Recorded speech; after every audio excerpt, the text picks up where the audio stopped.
কিশোরগঞ্জের ভৈরবে বন্ধুদের সাথে লঞ্চে উঠতে গিয়ে পানিতে পড়ে এক শিক্ষার্থীর মর্মান্তিক মৃত্যু হয়েছে। মৃত শিক্ষার্থীর নাম আল ইসলাম। সে Bhairab chamber of commerce and ইন্ডাস্ট্রির পরিচালক হাজী আলাউদ্দিনের পুত্র। তার বাড়ি শহরের সুন্ডিবাড় গ্রামে। ১.৫ বছর আগে স্কলারশিপ নিয়ে জার্মান যায় পড়াশোনার জন্য। ঈদের আগে সে ছুটিতে বাড়িতে আসে। আজ সোমবার রাত 8:30টার দিকে ভৈরব বাজার লঞ্চ টার্মিনালে এই ঘটনা ঘটেছে। খবর পেয়ে ভৈরব নৌ পুলিশ ইউনিট ও ফায়ার সার্ভিসের কর্মীরা ৪০ মিনিট উদ্ধার কার্যক্রম শেষে মুমূর্ষু অবস্থায় আল ইসলামকে উপজেলা স্বাস্থ্য কমপ্লেক্সে নিয়ে যায়। কর্তব্যরত চিকিৎসক তাকে মৃত ঘোষণা করেন।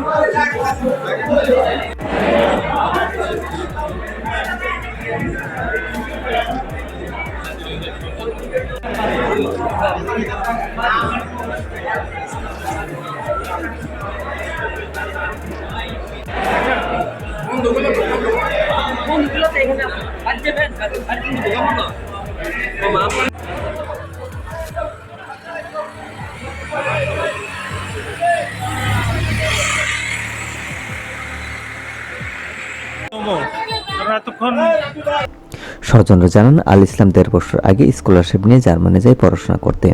গত ৮ এপ্রিল সুদূর জার্মান থেকে ছুটিতে দেশে আসেন পরিবার পরিজনের সাথে ঈদ করার জন্য। আজ রাতে বন্ধুদের সাথে নদীর পাড়ে আড্ডা দিতে গিয়ে লঞ্চে উঠতে যায়। এ সময় পা পিছলে নদীতে পড়ে যায়।